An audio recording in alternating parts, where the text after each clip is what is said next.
Randana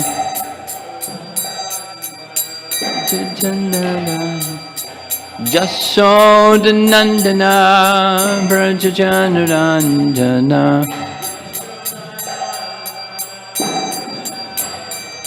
Jamuna Tira Vanachadi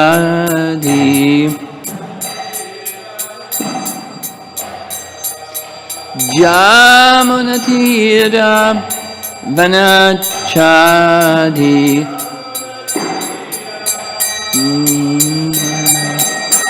Jaya Radha Madhava Kunja Bihari Madhava Kunja Bihari Jaya Radha Madhava Kunja Bihari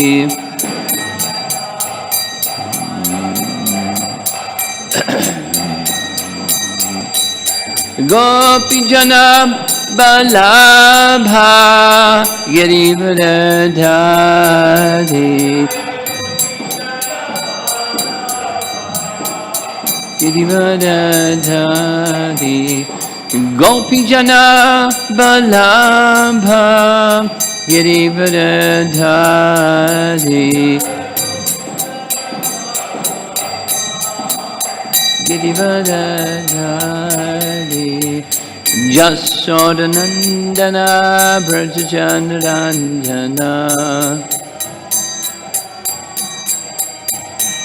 Jasodhanandana Brajajanarandana Jamuna Tira Vanachadi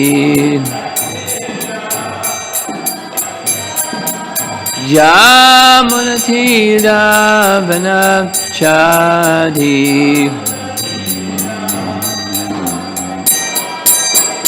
Jaya Radha Madhava Kunja Bihari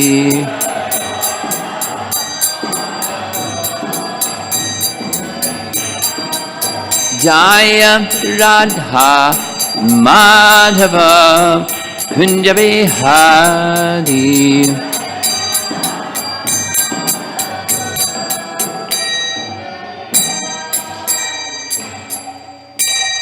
Jayo Vishnupad Paramahamsa Parivitakacharya Astatara Srimad Divine Grace A.C. Bhaktivedanta Swami Srila Prabhupada Ki Ananta Koti Vaishnavrinda Ki Grantha Raj Srimad Bhagavatam Ki Gaur Premanandi.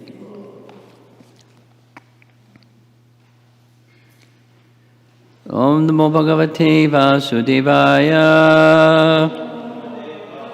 Om Namo Bhagavate Vasudevaya. Om Namo Bhagavate Vasudevaya.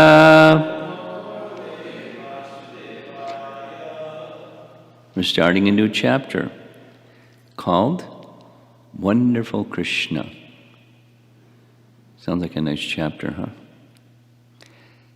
Text 1, Canto 10, Chapter 26.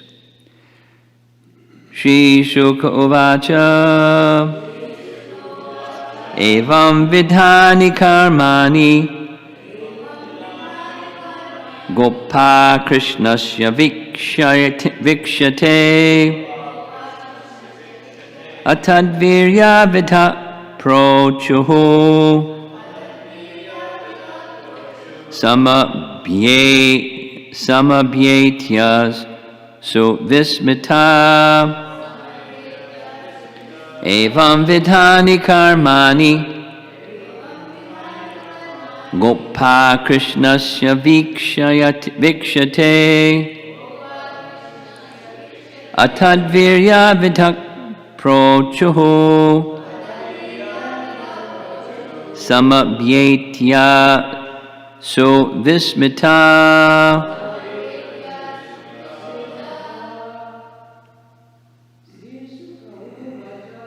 Shri Sukha Uvacha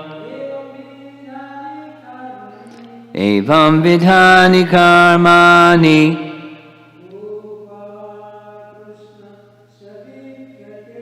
Gopa Krishnasya vikshate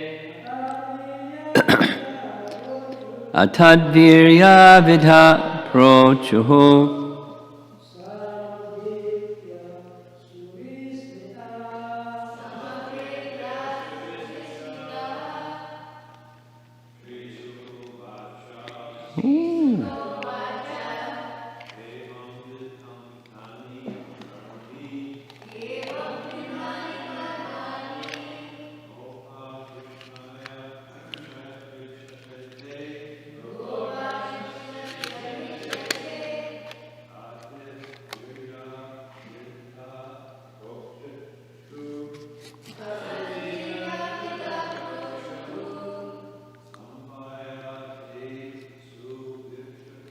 Sama bhyetya suvismita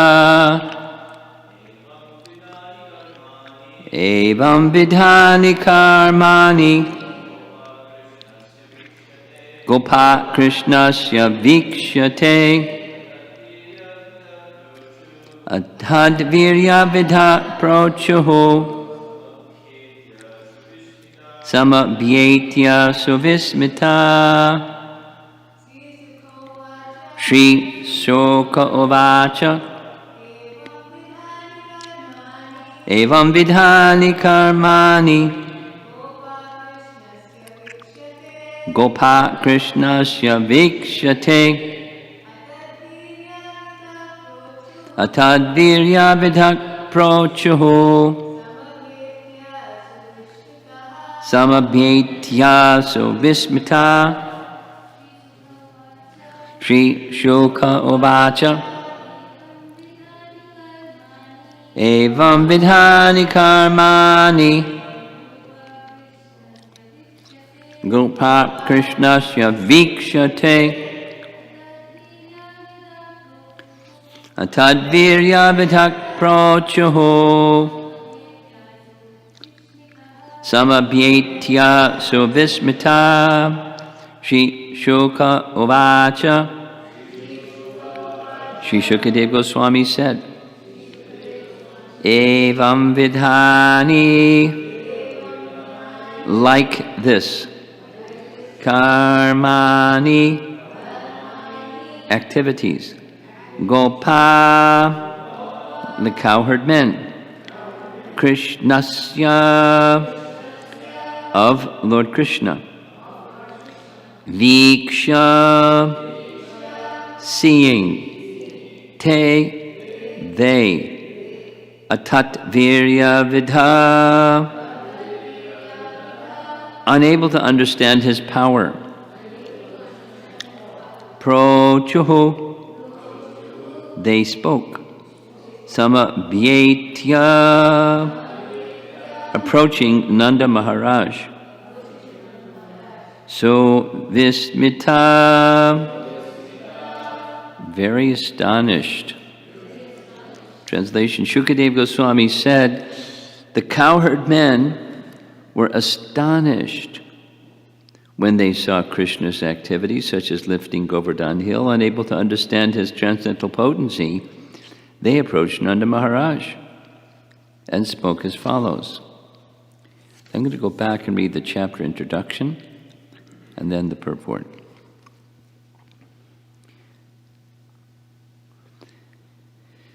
In this chapter, Nanda Maharaj describes Krishna's opulences to the cowherd men as Nanda had heard of them from Garga Muni.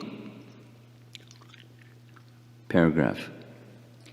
The cowherd men, unaware of Lord Krishna's power, were amazed to see his various extraordinary activities. The men approached Nanda Maharaj and told him that after seeing how Krishna, a boy of only 7 years old, had lifted a mountain, and how he had previously killed the demoness Putana and generated extreme attraction in the hearts of everyone in Vrindavan, the men had become doubtful and bewildered about how Sri Krishna could possibly have taken birth in an unsuitable environment of a cowherd community? Nanda replied by relating to them what Garga Muni had told him about Sri Krishna.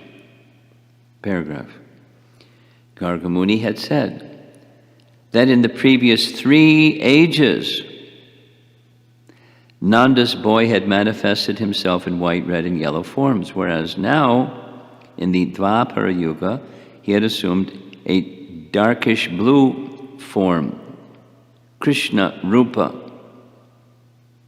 Because he descended as the son of Vasudeva, one of his many names is Vasudeva, and he has innumerable other names indicating his many qualities and activities. Paragraph. Garga Muni had predicted that Krishna would prevent all sorts of catastrophes in Gokula, spread unlimited auspiciousness, and increase the ecstasy of the cowherd men and women. In a previous age, he had provided protection for the saintly Brahmanas when they were harassed by low-class dacoits, and there was no proper ruler in society, as the demons in the higher planetary systems can never defeat the demigods who have Lord Vishnu on their side. No enemy can ever defeat those who love Krishna in his, that's Krishna's, affinity for his devotees, and in his opulence and power. Krishna is just like Lord Narayana himself. Paragraph. Overjoyed and awestruck by Garga Muni's statements, the cowherd men concluded that Krishna must be an empowered representative of the Supreme Lord Narayana. Thus, they worshipped him and Nanda Maharaj. So that's the chapter summary. Here's the purport for this morning's verse. Text 1, purport. Srila Vishwanath Chakravarti Thakur explains this verse as follows, quote, during Lord Krishna's pastime of lifting Sri Govardhan Hill, the cowherd men simply enjoyed the spiritual bliss of the Lord's activities without analyzing them. But afterwards, when they had returned to their homes, perplexity arose within their hearts. Thus they thought, now we have directly seen child Krishna lift Govardhan Hill, and we remember how he killed Putana and other demons, extinguishing the forest fire and so on. At the time, we thought that these were extraordinary acts occurred. We thought that these extraordinary acts occurred because of a benediction from the Brahmanas, or because of Nanda Maharaj's great fortune, or that perhaps this boy had achieved the mercy of Lord Narayana and thus was empowered by him. But all these presumptions are false, because an ordinary 7-year-old boy could never hold up the king of mountains for 7 whole days. Krishna is not a human being. He must be the Supreme Lord himself. But on the other hand, child Krishna loves it when we coddle him, and he becomes morose when we, his uncles and well-wishers, simply worldly cowherd men, do not give him attention. He appears to become hungry and thirsty, steals yogurt and milk, sometimes plays tricks, tells lies, chatters childishly, and tends the calves. If he is actually the Supreme Lord, why would he do all these things? Don't they indicate that he is an ordinary human child? We are totally unable to establish the truth of his identity. Therefore, let us go and inquire from the highly intelligent king of Vraja, Nanda Maharaj, and he shall free us from our doubts. Unquote. So we're going to hear commentary that's a little different than all of this. According to Srila Vishwanath Chakravarti Thakur, the cowherd men thus made up their minds, and they entered Nanda Maharaj's great assembly hall and questioned him. as described in the following verse. So off we go to the commentaries.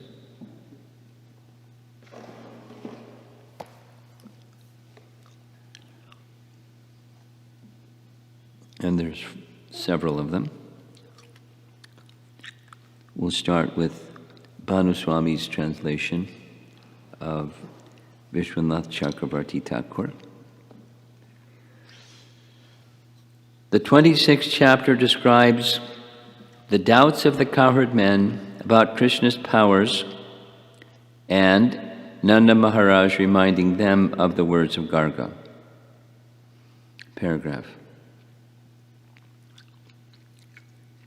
Because they were immersed in tasting the sweetness of Krishna while he lifted Govardhan, the opportunity to think about Krishna's extraordinary power did not arise. Afterwards, when they returned to their homes, they all began to have one doubt. Quote, when Krishna previously performed extraordinary activities like killing Putana or swallowing the forest fire, we could think that it was because of the Brahmana's blessings, the good fortune of Nanda, or Narayana entering the boy by his mercy. But seeing Krishna lift Govardhan, such reasoning became useless. It is very astonishing that a 7-year-old boy could lift the biggest mountain for 7 days. It is unimaginable that he can be a human, unquote. In this way, they concluded that he was the Supreme Lord. Quote, but how can it be possible that the Supreme Lord would be pleased to be raised by us, cowherd people with ordinary mother and father, aunt and uncle, and become disturbed if we did not care for him, that he would steal yogurt and milk from hunger and thirst, would blatantly tell lies, and herd the calves? It is not possible that he is the Lord. He is human. We're unable to know the real truth about him. Let us go to the very intelligent king of Vraja and have our doubts settled. Thinking in this way, they entered the huge house of Nanda and asked him. Jiva Goswami. This episode takes place in order to increase the prema of the cowherds of Vraja by having Nanda remove their doubts, and in order to remove the worry that their prema would decrease by understanding him as the Lord on seeing such great powers. This continues to the end of the chapter. They saw the most uncommon activities of Krishna, evam vidhani karmani. The plural is used to indicate all the previous incidents. They had not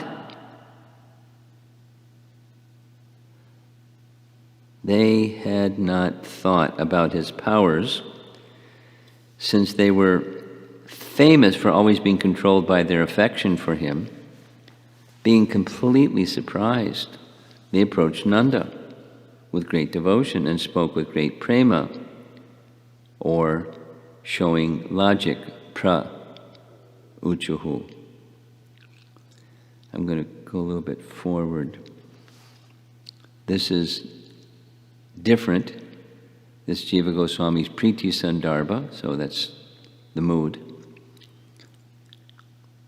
The Lord, full of Param Aishvarya,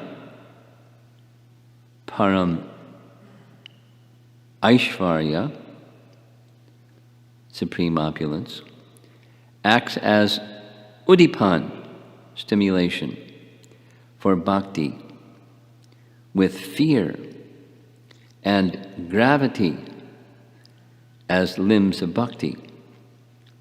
The main element of bhakti, not the limb, is priti, which acts as an udipan for sweetness. The combination of both produces bhakti related to the supremely powerful Lord. Paragraph. It is established that sweetness generates priti. Realization of sweetness is eternally present in Gokula. Realization of Aishwarya is temporary there. After Krishna lifted Govardhan Hill, it is said, quoting this verse, text 1, the cowherd men, astonished when they saw Krishna's powerful activities and unable to understand his potency, approached Nanda Maharaj with devotion and spoke with affection. Then going to later in this chapter, Dear Nanda, how is that we and all the other residents of Braja cannot give up our constant affection for your son? And how is it that he is so spontaneously attracted to us? Jiva Goswami continues, in answer to the question, Nanda speaks using authoritative words to resolve Krishna's powers. This indicates that sweetness is their permanent realization. Swabhava-siddha, their permanent realization. And then he goes to another verse, and two other verses in this chapter, text 15 and then 23. Oh, cowherd men, just hear my words and let all your doubts concerning my son be gone. Some time ago, Garga Muni spoke to me as follows about this boy. Then later in the chapter, after Garga Rishi spoke these words to me and returned home, I began to consider that Krishna, who keeps us free from trouble, is empowered by Narayana. Paragraph. By the words, what Garga spoke to me, Nanda indicates that the conclusion is clear. The word manye, quote, I think, suggests a conjecture. Other words gives the, like Arbaka and Kumara, suggest his natural appreciation of Krishna's sweetness, taking him as a small boy. Brijbasis. So one more. This is another commentary by Vishwanath. A little different than what we read in the BBT purports. In this chapter, Nanda Maharaj describes Krishna's opulence as he heard of them from Garga Muni in order to remove the doubts of the cowherd men about Krishna's power. Paragraph. Because all the Brijbasis were immersed in tasting the sweetness of Krishna while he lifted Govardhan Hill, the opportunity to think about Krishna's astonishing power. Maybe we already read this.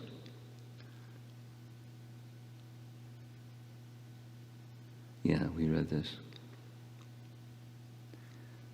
Okay.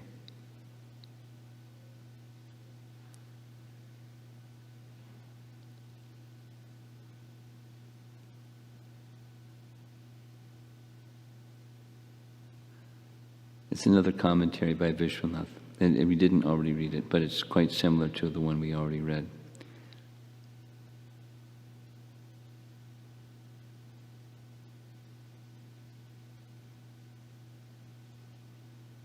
Okay.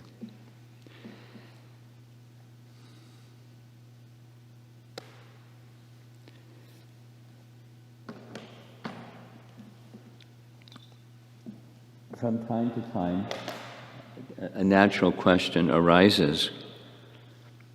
How did the Brijbasis process the pastimes of Krishna? I mean, they saw, so we commonly say, well, they were so much covered by the sweetness aspect of Krishna that they didn't even pay attention to the opulence aspect of Krishna. They just thought, how wonderful is Krishna, and moved on. But sometimes, and this is one of those sometimes, there's another time. Another time is when Nanda Maharaj was kidnapped by the agents of Varuna and taken to Varuna's abode. And, everyone wanted Krishna to find Nanda Maharaj, so he went to Varuna's abode. And as soon as Varuna saw Krishna and Balaram, he got off his throne and started worshiping Krishna right in front of Nanda Maharaj. So when Nanda Maharaj went back, he had this little discussion with the elders, like, what happened? Who is Krishna? What is his position? There's some things happened. But so, sometimes the curtain is drawn back. And it's very understandable. While they were absorbed in experiencing the sweetness of Krishna for 7 straight days, their mind, their senses, their everything was just absorbed in that. And that happens with us sometimes. We get absorbed in something. And we're just kind of oblivious of anything peripheral. And then after the experience, we get back to, what was that all about? So we start, the rational analysis thing starts to happen. So that tendency is being displayed here by the Brijbasis, particularly these are elders, so they have the privilege to go to Nanda Maharaj. So it's 2 things. In the commentary, we're hearing how they processed Krishna's other pastimes. Maybe this, maybe that, maybe the other thing. Brahmanas gave a benediction. Nanda Maharaj's piety, something. So something miraculous happened because of some pious credits just went to Krishna and he was protected. Not like he killed this one, killed that one. He just was somehow protected. But this is too much. 7-year-old boy lifting the big hill, the mountain. That's not just, a Brahmana's blessings. So how do we understand it? Maybe this, maybe that. We don't understand his opulences. We don't understand his power. We don't understand who he is. Maybe this, maybe that. Maybe he's Narayan. Maybe we can't understand. So they go to Nanda Maharaj. So we're getting this sneak preview, but Nanda Maharaj is not unsettled. Nanda Maharaj has accepted what Garga Muni said. So the whole chapter is going into details about it, but you know what Garga Muni said. Your son will be like Narayan. Now Garga Muni knew that he was Narayan, but he didn't want to say that because that would be disturbing to the mood of love of Nanda Maharaj. And he was smart enough to know, don't disturb the mood of love of Nanda Maharaj and the residents of Vrindavan, because it goes from the king to the citizens. So he just spoke about he's like Narayan. And we also hear in these commentaries that we read, he will protect the residents of Vrindavan from calamities. Well, 2 things. In the world, there's commonly, if not always, some calamity or another. So Krishna protects his devotees from calamities, but protecting his devotees from calamities doesn't mean there won't be coronavirus, or it doesn't mean that Printi Menon just shared this with me the other day because it was her birthday yesterday. And she shared, when she wrote back, that people that know what's going on with her mother are asking Priti, how is this possible? How can Krishna, your worshipful Lord and Master, allow your mother, who is such a good person, to go through what she's going through? And it's like very difficult. And Priti, in her own simple way, said, I told them Krishna's making an arrangement for her to hear about him before she leaves the world, because he's by her side as much as time permits to chant and read and sound vibration about Krishna before she leaves. So it's making an opportunity for that. That's Priti's answer to them. But it's a very unpleasant thing. And let's see what happens when we're on the other side of this coronavirus thing. The way that people live their lives, at least for a while, it's going to change. But most likely, it'll be business as usual after some time. That was my experience, in 9/11. New York became petrified. Just a little sharing. Our bubble of safety has been burst. We're also vulnerable. Not just we're New Yorkers, but who can bring harm to New York? But harm came to New York. So there was a scene. I wasn't there. Chandrasekhar Swami was there. He shared with me, they stopped at the stop signs, at the crosswalk. New Yorkers don't do that. And not only they stopped at the stop signs, but on this corner and that corner and every corner, there was a little shrine where people would offer prayers. And there was this religion, that religion, the other religion, all combined with one shrine on this corner, that corner, the other. And people were like, soft instead of New York. And then at Union Square, the very same place where the Ram Roy and the Harinam Party does what they do, on that southern tip of Union Square Park, groups of people got together. This religion over here, that religion over there, the other religion over there, doing their religious thing. Became like a place where people would pray, they would sing, they would do their thing. And it was,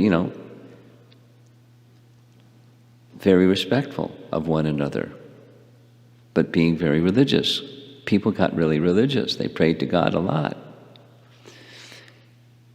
So Chandrasekhar Swami decided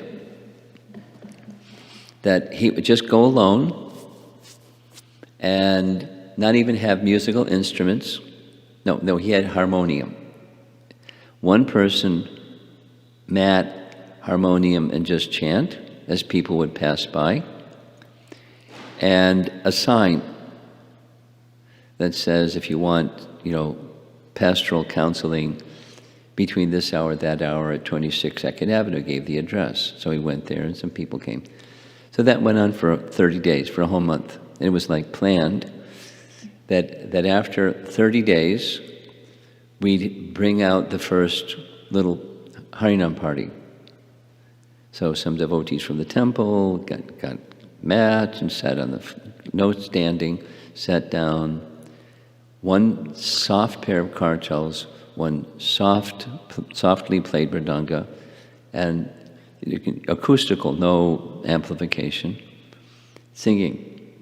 And as soon as the kirtan started, it reminded me of the 60s in going to a park. Washington Square Park was the place at that time where the devotees would go. And there was a big crowd. I mean, the first time I went to New York, I saw that. Devotees chanting in a big crowd. So there was instantly a big crowd. Big crowd. And people in suits, standing very respectfully.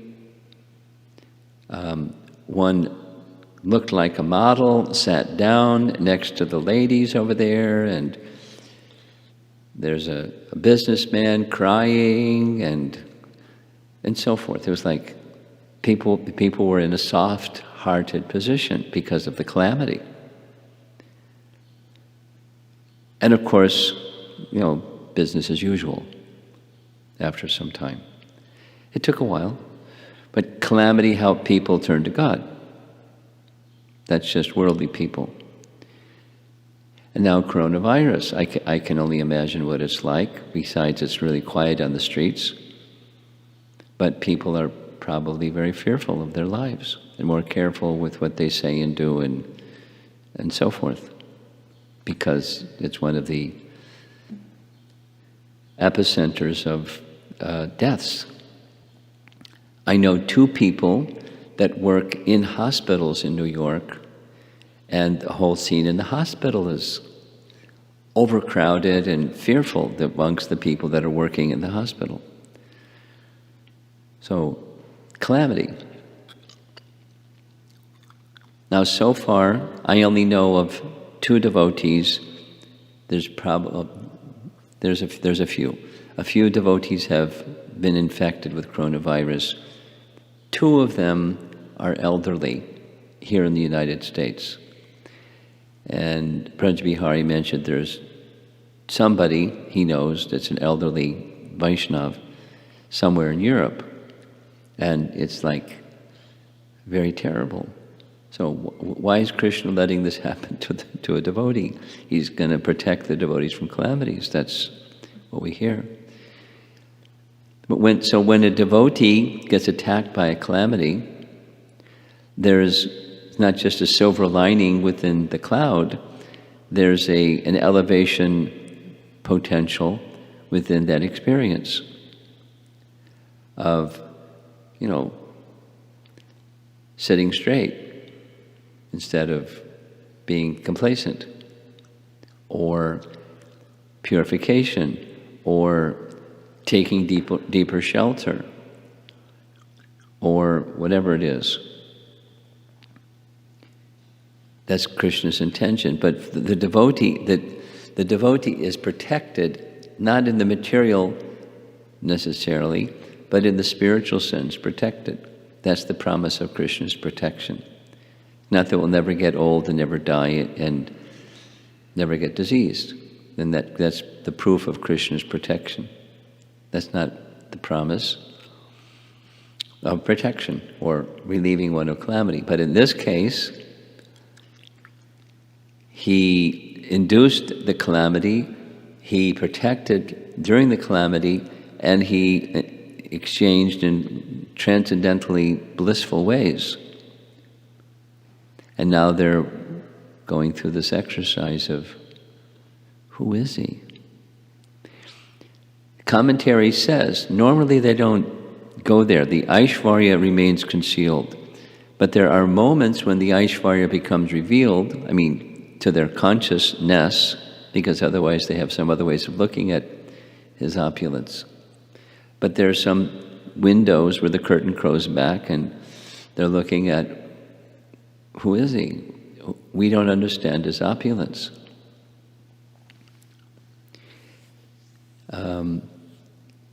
Just yesterday evening, I started the Brahma's Prayers, Canto 10, Chapter 14, and that's how the scene opens, because in Chapter 13, Krishna showed his unlimited and inconceivable potencies. And Brahma was overwhelmed. He fell before Krishna like a rod, flat, again and again. And just because Brahma has potencies, gosh, how potent is Brahma's potencies? He created or constructed, he was the engineer of the universe. Who can do that? Not only he understood how to put it together, that's like knowledge, but he had Shrishti Shakti. He put it together. So what's the extent of Brahma's potencies? Who can say? And he wanted to see the extent of Krishna's potencies, and Krishna showed him there's no limit. He showed him. And he accepted that was Krishna's mercy. So here we have not Brahma, but we have simple cowherd village people wondering, he's got to be divinity. But why would divinity do what he does? Lie, do mischief, steal butter and milk. When we have so much butter and milk, why would he? How to understand? So it looks like ordinary bewilderment, and we should understand it's a type of ecstasy. Just like we were discussing about the bewilderment and ecstasy feature in relation to the Lord's pastime, seeing and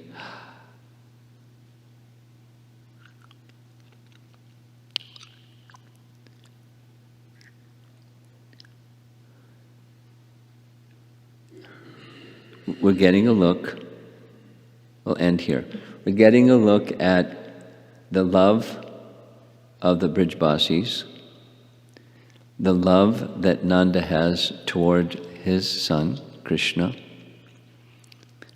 their appreciation, as the chapter ends, their newfound appreciation of Krishna.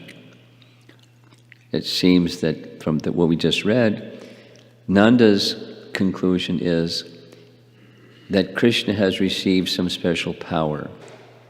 He's like an empowered living entity. Narayan empowered him in certain ways. Powers of Narayan invested in Krishna. And so the conclusion, the cowherd elders, they worship Krishna and Nanda Maharaj as the fortunate father of this empowered personality. Seems like they back off the idea that he's the Lord, but he's empowered by the Lord.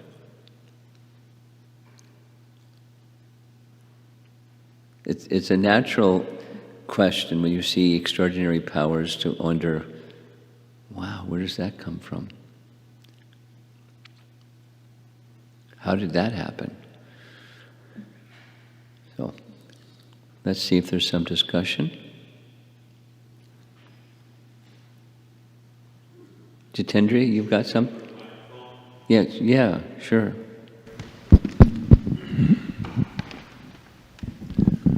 I remember in the Srimad Bhagavatam on the back page, I think that's the third canto, part 4, there people are around a person that's passing away. And it says, Prabhupada says in the purport, he says that when death is around, or that people become philosophical, and they become reflective.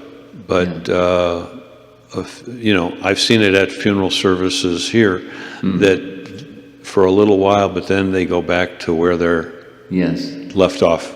Yes. So that just kind of came to my mind. I don't know if you remember that third canto, part 4, I think it is, on the back page, when they're all standing around the deathbed. Yeah. So that just came to mind. Thank you.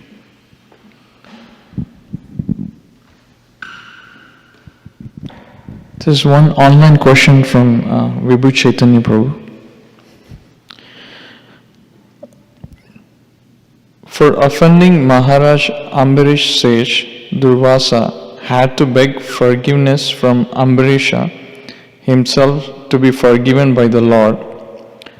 Shouldn't that Indra, who sent the rain with intention to kill all the residents of Raja, had to beg forgiveness from them?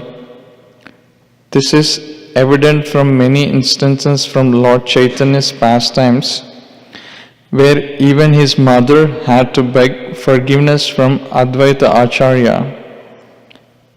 Is it not that when one offends a Vaishnava, has to beg forgiveness from that Vaishnava, or else Krishna will not forgive?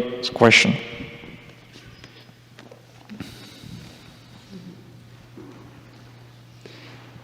It sounds like he's suggesting that Indra should have gone person by person to all the Brijbasis requesting forgiveness for his offense. And that would mean also the cows and all living entities, because they were all put at risk by Indra's fury. Seems like that's what he's asking. And that without that forgiveness being requested and given,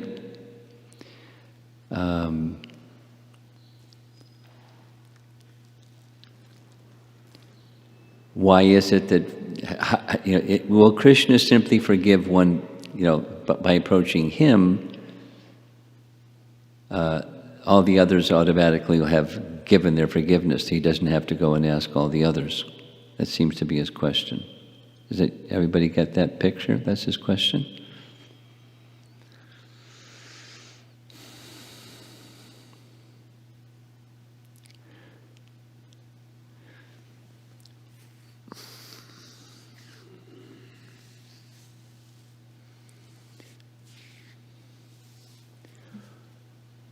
Well,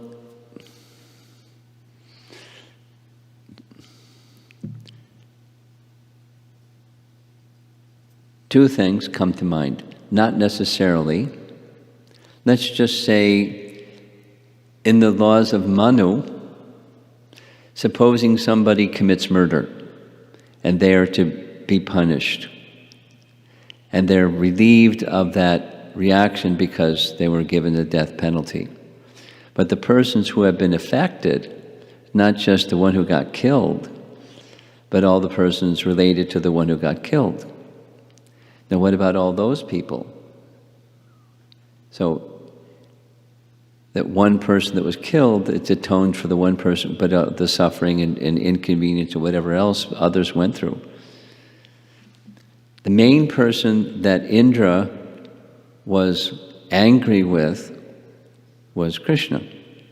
Now, he was, yes, also angry because the Brijbasis went along with this little boy, but the focus was upon Krishna. So,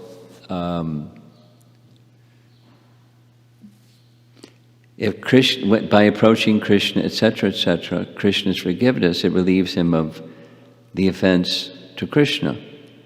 Doesn't mean that the tendency to do other bad things is also now gone, because Indra does bad things from time to time. But the bondage has been fulfilled.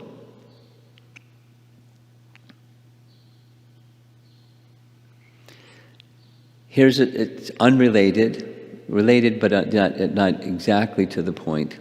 I've been having some discussion with a GBC member about the Dhruva Maharaj situation, where Vishnu says to Dhruva, your mother and stepbrother are going to die in the following way. And Prabhupada comments in the purport two things. Because of the offense to Dhruva, although he was immature and not fully a Vaishnav, the offense was punishable. So the devotee that I've had this dialogue with was asking, well, wait a minute. It looks like Dhruva forgave her. So if Dhruva forgives her, why was she having to undergo some, death, dying in a fire for her offense to Dhruva when he forgave her? That was the essence. And the brother, he was a little boy. What did he do? So there's multiple answers, something that comes from our acharyas, but to keep it really simple, it's a different but similar question in terms of the response. Suruchi, he forgave her, she never apologized. She did say, oh, blessings to you, something like that. But we don't, at least in the text, we don't know what all she said, but there's no indication that she was requesting forgiveness for her severe offense, because it's pretty severe. And arising out of, her envy and her ambition for her own son. So she never requested forgiveness, although Dhruva forgave. So she's held responsible. So even Dhruva forgave, the Supreme Lord may not have forgiven, because it's like a very serious thing that she did, and she is held accountable. And her malice tendency, who knows what she did in previous lives to bring that about, what she did with Dhruva. So maybe she's being held responsible for those other ones, aside from what Dhruva forgave, or apparently. And the one who was very dear to her, her dearest, was her son. And her son not only never became king, but she was deprived of her dearest. And that's what, according to the text, she went mad when her son was killed, and she entered into a fire and was burned, because the object of her attachment. So and again, who knows what he did in his previous life to be born of that mother and undergo what he went through, being killed by the Yakshas and so on. It's like we don't know the whole picture. Most certainly, the Brijbasis are moved by love for Krishna. And if Krishna forgives, they forgive. Now, Indra didn't go into the feet of everyone and say, please forgive me, please forgive me. At least we have no indication of that. But they're followers of Krishna, they forgave him. And Krishna forgave him. Whereas it seems that Lord Vishnu didn't forgive Suniti, nor did she ask for forgiveness, to our knowledge. So these things are a little intricate. But if you offend Krishna, you go to Krishna. There may be other persons also affected because you offended Krishna, but you go to Krishna and seek Krishna's forgiveness, however you might want to do that. That's my reply to Vibhu Chaitanya's question.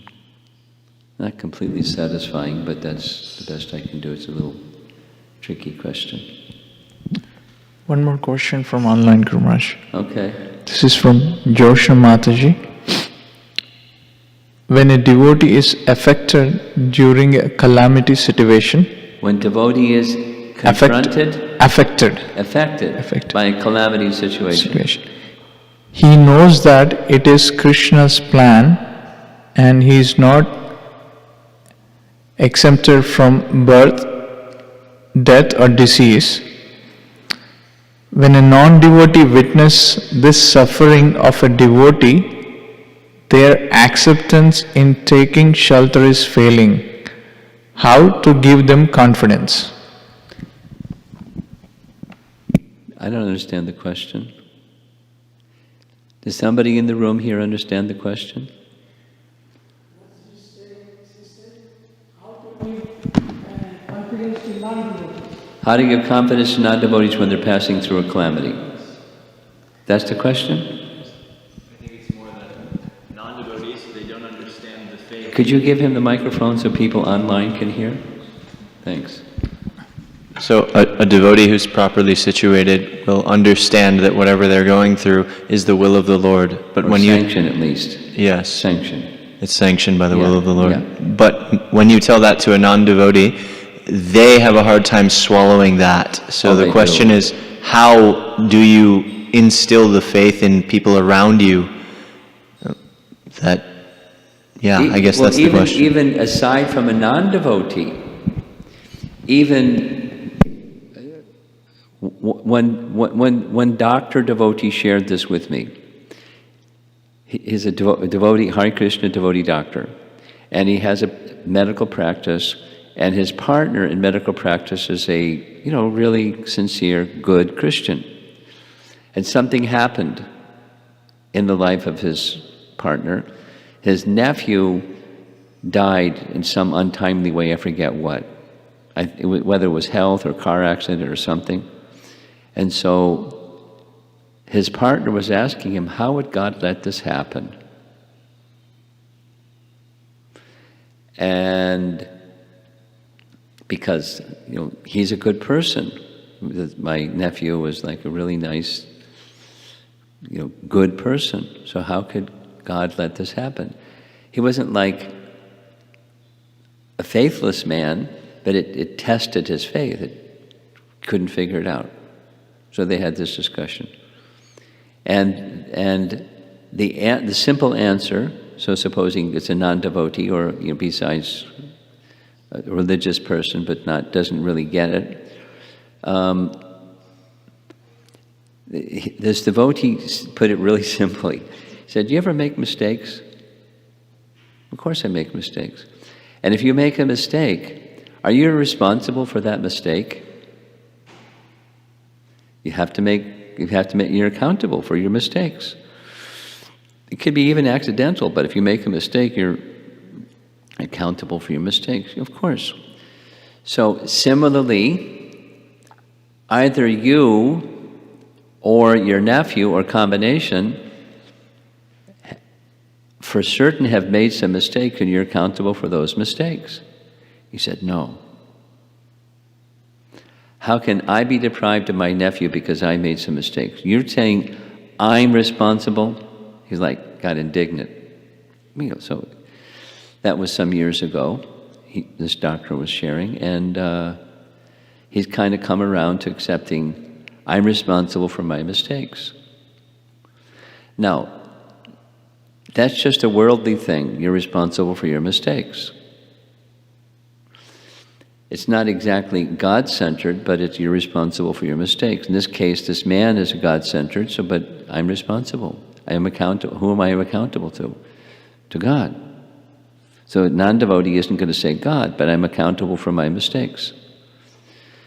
So if bad things happen to good people, or misfortune or calamity comes to somebody for whatever,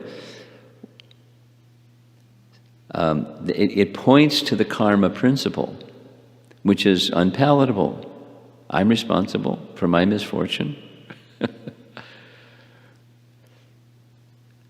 So it depends on the person and how you might help them, but most likely, when 9/11 happened, I forget who it was. The daughter of one of the evangelist Christians gave a little talk on why did it happen. We do these bad things, those bad things, these other bad things, and what do you expect? There's going to be a reaction for our bad things. Or someone sent to me, so I forwarded it around, a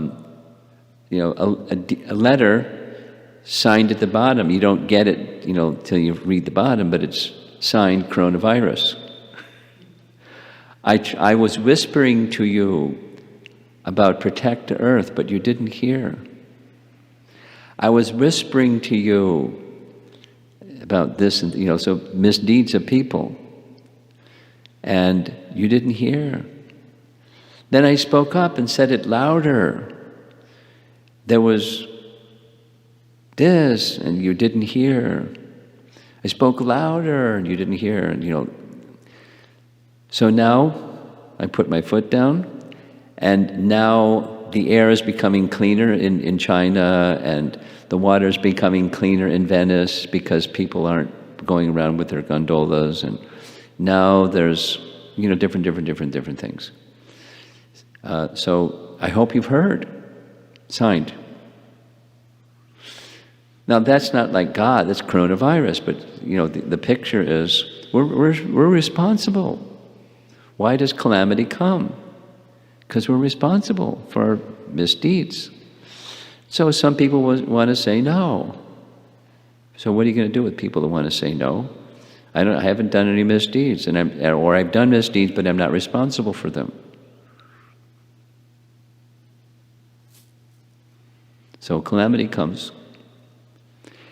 And step back from the picture. It's the nature of the place. There's good fortune and there's ill fortune or misfortune. And there's sometimes modest and sometimes it's extreme. And it becomes more extreme. The theistic people understand it becomes more extreme when misconduct or misbehavior or wrong choices are abundant. And it's happening more and more. At least media is letting us know about it as it happens. And there's so much misfortune, not just one thing. So many things. People they have to take responsibility for their misdeeds. So one can say, no, I don't accept it. Okay. Keep doing misdeeds and not feel that you're not responsible and expect. I'll give you a little prediction. I looked in my crystal ball and you're going to get some reaction for those misdeeds. You're responsible.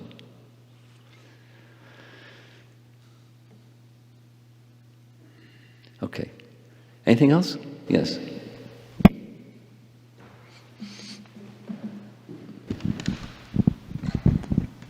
Hare Krishna. I really appreciated the point about how calamities can soften the hearts of people. And like even as devotees, that's the aspiration of a devotee, to soften the heart through bhakti process. Yeah. So that inspired me. And also I wanted to share that today Vishwakarma Prabhu passed away 1 year ago. And he was very humble servant of Kishore Kishori. So Yes. It's a request for all the devotees, since we are in the temple room in front of Kishore Kishori, please say a prayer for him and his family. Thank you for that. Jitendra?